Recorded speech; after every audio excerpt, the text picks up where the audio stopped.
next lecture on database management systems, in which we will cover the mapping of the entity relationship diagram and the extended entity relationship diagram into relations. We have already covered the entity relationship diagram and the extended entity relationship diagrams. So, the next step would be to cover these into tables or relations, so that we can actually start using the database.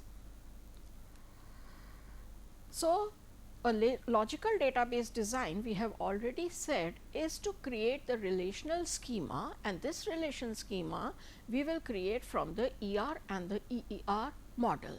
That is, what we will do is that we will map all the entities, the attributes, the relationships, generalizations or specializations and the aggregations into relations. So, first let us start with the mapping of the regular entity type. In the mapping of the regular entity type, I have shown here the entity type employee with the attributes employee number, name, date of birth and a composite attribute with the simple attributes house number, street and city. If you remember, I had told you a composite attribute is an attribute which can be broken into parts. So, now to map such a regular entity type, we will make a relation with the name of the entity and we will include all the simple attributes, that is ENO, name and the date of birth, and for the composite attribute we will include only the atomic or the simple attributes. That means, we will not have the address here, we will instead have house number, street and city, and then we will underline the primary key which is given in our ER diagram over here in the relation. So, this is how we will map a regular entity type. Next, let us take up the mapping of a weak entity type. A weak entity type, let us quickly review, is an entity type which does not have sufficient attributes to form the primary key. So, a weak entity type, it uses its partial key or the discriminator and borrows the primary key of the corresponding strong entity type to form the primary key. Now, to map a weak entity type, that is, we have the weak entity type dependent over here with the attributes name, sex, birth date and relationship, and name being the partial attribute, we have shown it with a dotted line. The corresponding entity type or strong entity type on which this weak entity type depends is the employee with its own attributes and the key SSN. Now, we will map employee as a regular entity type, which we have done over here, and for the weak entity type we will create a relation with all the attributes of the weak entity type, that is, we have name, we have sex, we have relationship and we have birth date, and in addition we will include the primary key of the corresponding strong entity type as a foreign key. So, this over here refers to this ENO over here, which is the primary key of employee, and the primary key of the weak entity type dependent will be the combination of name and ENO. So, the primary key will be name plus ENO, name being the partial key and ENO being the primary key of the strong entity type. Now, let us do the mapping for the binary relationship types, that is, the relationship types which have two participating entity types. We will do it for 1:1 relationship types, 1:n and m:n relationship types. A 1:1 relationship type, if you remember, is a relationship type that if we have two attributes, we have two entity types A and B, then we say that an occurrence of A can be associated with only a single occurrence of B, and an occurrence of B can be associated with only a single occurrence of A, right. This is what a binary relationship, binary 1:1 relationship is, which we have done earlier also. Now, when we need to map a binary 1:1 relationship, then we have two ways of doing it. A foreign key approach, when one of the entity types, one of the participating entity types has a total participation. A total participation means that all the instances of B which has a total participation shown by a double line will participate in this relationship type. Whereas a partial participation means that all the occurrences of A may or may not participate. So, we will use the foreign key approach when one of the participating entity types, it has a total participation, and we will use the merged relationship approach when both the participating entity types, they have the total participation. Let us look at the foreign key approach. So, here we see we have the relationship manages between employee and department. It is a 1:1 relationship, employee manages department, and we have shown over here that department has a total participation. So, participation of department is total over here. Now, what we have done is that for the entity type which has the partial participation, we are showing it as a regular entity type with its attributes. The entity type which has the total participation, what have we done? We have included the attributes of it, that is DNO and DName. Then we have included the primary key of the entity type with the partial participation as the foreign key. This shows it is a foreign key, and in case the relationship type has a attribute, then the attribute of the relationship type will be included in the entity type which has the total participation. So, this is how we will take up this approach. Now, let us have a look.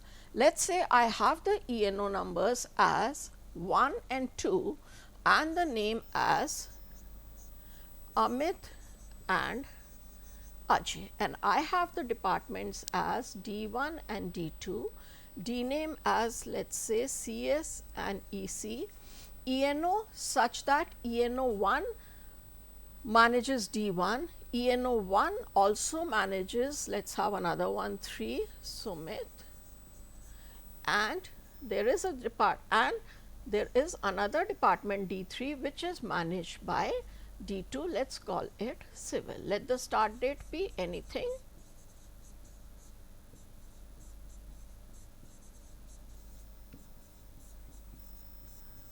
Okay.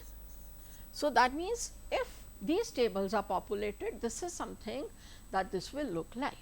Now, you may ask me that why could we not have DNO, that is the key of this over here, and also the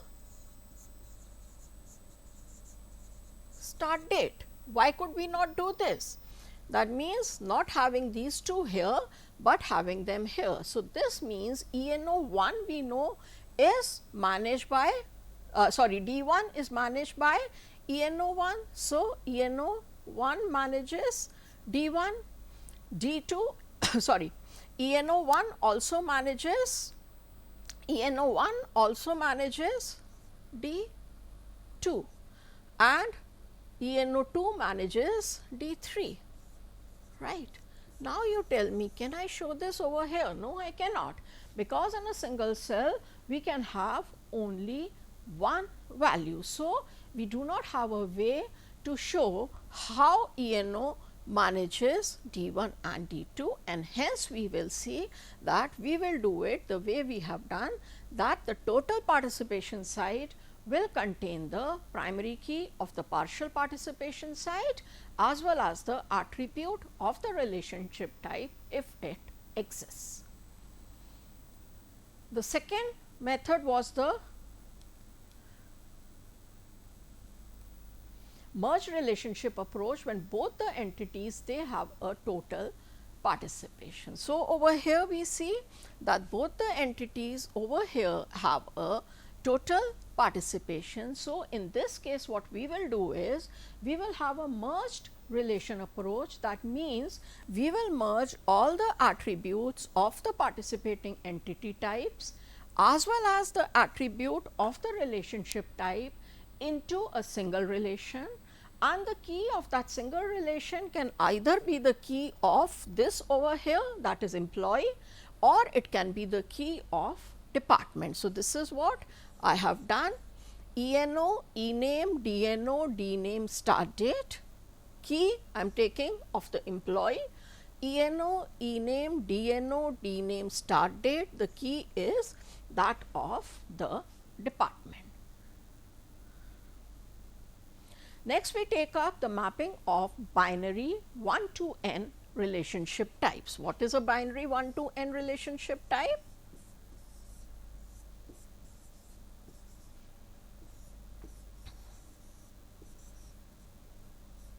That an occurrence or instance of A can be associated with any number of instances of B, and an instance of B can be associated with only one instance of A. Similarly, we can have a n:1 relationship where an occurrence of A can be associated with one occurrence of B, and an occurrence of B can be associated with any number of occurrences of A. So, here also we have two methods. First method is include the relationship attributes on the n side, in this case now here entity type in the foreign key approach that we have just done, or the cross reference approach. We can use any one of these, and this is irrespective of total or this is irrespective of total or partial participation of the participating entity types. Let us see an example over here. Here we have employee and department 1:n. So, we are saying include the relationship attribute on the n side entity type. N side is which? Department. So, relationship attribute comes on the n side entity type, and the primary key of the one side is put as the foreign key on the n side, right. Now, let us see again, we have employee 1, 2 and 3. Let the names be Amit, Sumit and let us say Ajay. We have the departments D1 and D2, DNAME, CS and EC. Now, we say that ENO 1 जो है ENO 1 from here manages D1 and also ENO 1 manages D2 on some start date.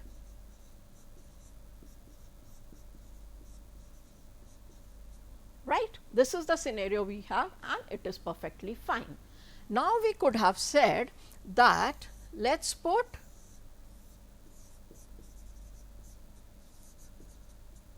start date here and let us put DNO here. So, let us see what happens. 1 manages whom? D1. So, we have D1 over here and we put a start date somewhere here. Then also 1 manages D2 and we put whatever the start date, and for D3 there is no one who is managing. So, what will we do? We will put a null and we will put a null over here. So, what will happen is that in this case, in this example I have shown you only 3 employees and 2 departments, but obviously in a real scenario the number of departments as well as the employees will be much more. So, we will end up, in case we do it the way I have done a second time, we will end up in a large number of null values, and null values, they are not desirable in a good relational schema design. So, that is what we say, that we will have this foreign key which is from the one side, and we will have the relationship attribute if it exists on the entity type with the n on the n side. The second approach I told you, here also we said we can have two approaches. The first one we have already done, and the second one is the cross reference approach, that is form a third relation consisting of the primary keys of both the entity types. Form a third relation which is consisting of the primary keys of both the relationship types, and along with that the primary key of the relation is the key attributes of the n side entity type. And thirdly, because we are saying we are forming a third relationship, so in this case the relationship attribute will go to the new relation that we have formed. So, over here we have a 1:n. Same example, employee manages department. So, employee like a regular entity type, DNO like a regular entity type, and we have a third relation which is, instead of this works for, we can write manages. Third relation manages, which contains DNO, which contains ENO, and which contains the start date, which is the attribute of the relationship type. So, this is how we will do. The key will be which one? We said the key will be the key of the n side entity type. So, this is the relation that we will get in the cross reference approach. Next is mapping of the m:(n) relationship types. M:(n) relationship type means A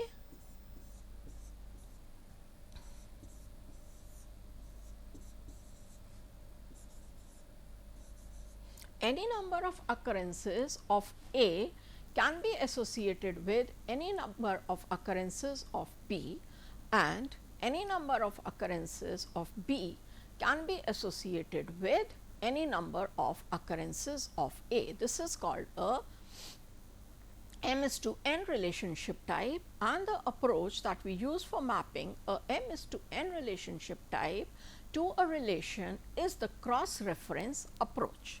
We just said a cross reference approach means form a new relation with the key attributes of both the participating entity types and the relationship attribute, right. The primary key of the new relation will be now the combination of the primary keys of the participating entity types. So, let us have a look here. This is a m:(n) relationship type. Employee can work for any number of departments, and a department can have any number of employees. Ours we have as the attribute of the relationship type, right. So, what did we say in the cross reference approach? Form a new relation with the key attributes of the participating entity types. So, key attributes of the participating entity types, employee and department, and the attribute of the relationship type if it exists. This is the attribute of the relationship type, and what will be the key? The key will be ENO plus DNO, that is the key, the combination of the keys of both the participating relationship types. Next, if you remember what recursive relationships were, a recursive relationship is a relationship between the same entity type. So, we have this recursive relationship supervision, which is a relationship of employee with employee, where the employee is serving two different roles. One of the roles of employee is that of the supervisor, and the second role of the employee is that of the supervisee. That means a supervisor can supervise n employees, and a employee can be supervised by only one supervisor. So, whenever we have a recursive relationship, because a recursive relationship is a relationship between the same entity type. So, in this case we will have employee with its attributes ENO and name. The key will be ENO, which is the key of the entity type, and we will have a super ENO, that is super ENO over here means the ENO of the supervisor. It is the ENO of the supervisor. So, when it is the ENO of the supervisor, so we will have it here, and this will be as a foreign key to the primary key of the employee. For example, let us say I have the employees E1, E2, E3 and E4 with their names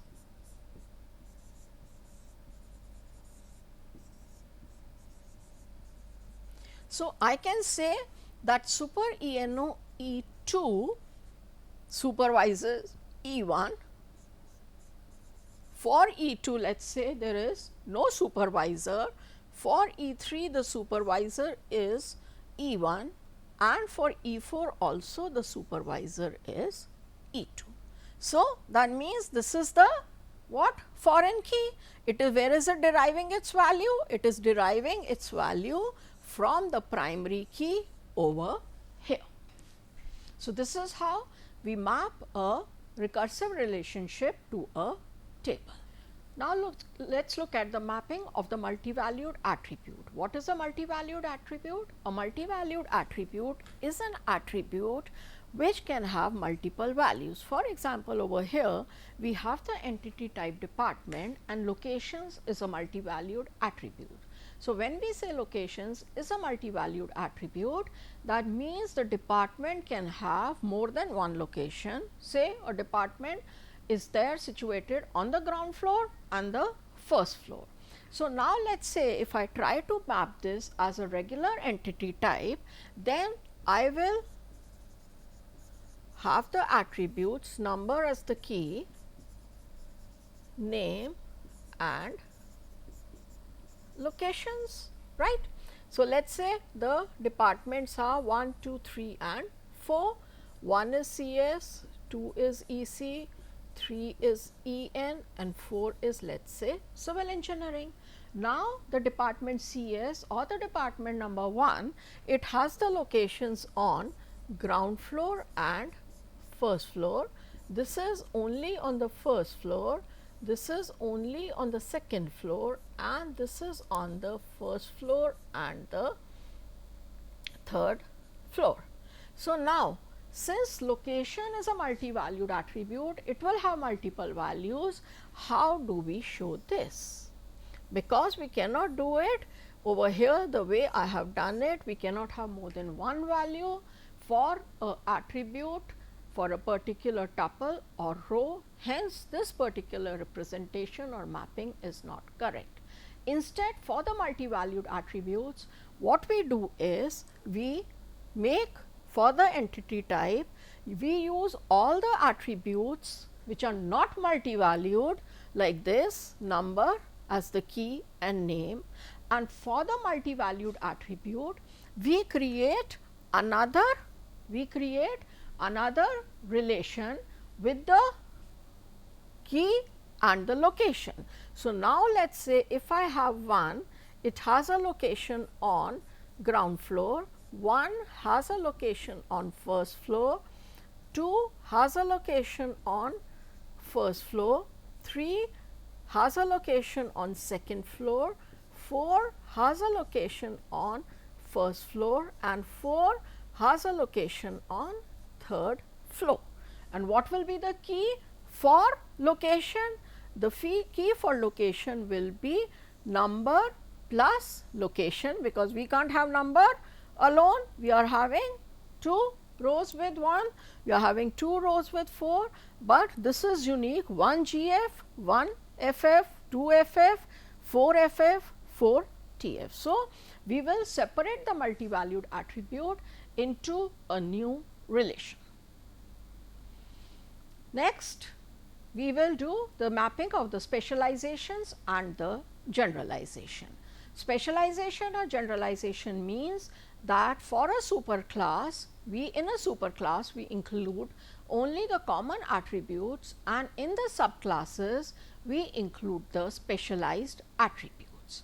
Now, whenever we have a generalization or a specialization, then if we say that C is the superclass, S1, S2 and so on are the subclasses, K, A1, A2 they are the attributes of the superclass, where K is the primary key of the superclass. Then for the superclass C, create a relation C with the attributes, that means all the attributes of the superclass and the primary key K, and for each subclass that is there, create a relation Si with the attribute K, that is the key of the superclass, union the attributes of each of the specialization and the primary key. So, this is what is here. We have employee as the superclass, we have the subclasses as secretary, engineer and technician. The common attributes are ENO and name. The specialized attributes are typing speed, pay scale and grade.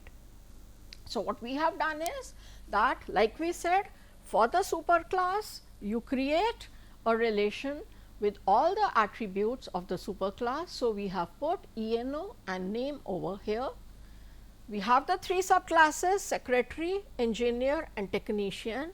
For each subclass, use the key of the superclass, use the key of the superclass and the special attribute of the subclass, which in case of the secretary is the typing speed, which in case of the engineer is the pay scale and which in case of the technician is the grade. So, this is how we will do the mapping into the relations for specializations and generalizations. Now, aggregation. What was aggregation? Aggregation means that when we cannot have a relationship with a relationship, we want to show a relationship between 2 relationships. When we are not able to do, then we use the concept of aggregation. Aggregation combines a relationship between 2 entity types into a single high level entity type. So, if this is a single high level entity type, then we can have a relationship with some other entity type. This is what we had done, what an aggregation is. Now, to map the aggregation into the relations, what we will do is that for each of the entity types that are existing, we will simply use them as regular entity types. So, project is PNO, PName, employers ENO, EName and machinery is MNO, MNO, MName with the respective keys. Now, for the relationship works for, we have already done. How do we map a, this is we have shown over here is a M is to N relationship. How do we map a M is to N relationship? PNO, ENO, that is the primary key of both the participating entity types into a new entity type. This is what we have done. What will we do for require? Again it is M is to N. So, the PNO, ENO and MNO, that is this will be the key, that is from all the 3 entity types that are there plus the attribute of the relationship types, and the key will be PNO, ENO, MNO. This is how we will show the mapping of the aggregation into the relationships. So, this is all that we have in the mapping of the different types of entities, attributes, relationships and the extended ER features into the relations. These are the reference books for reading these topics. Thank you.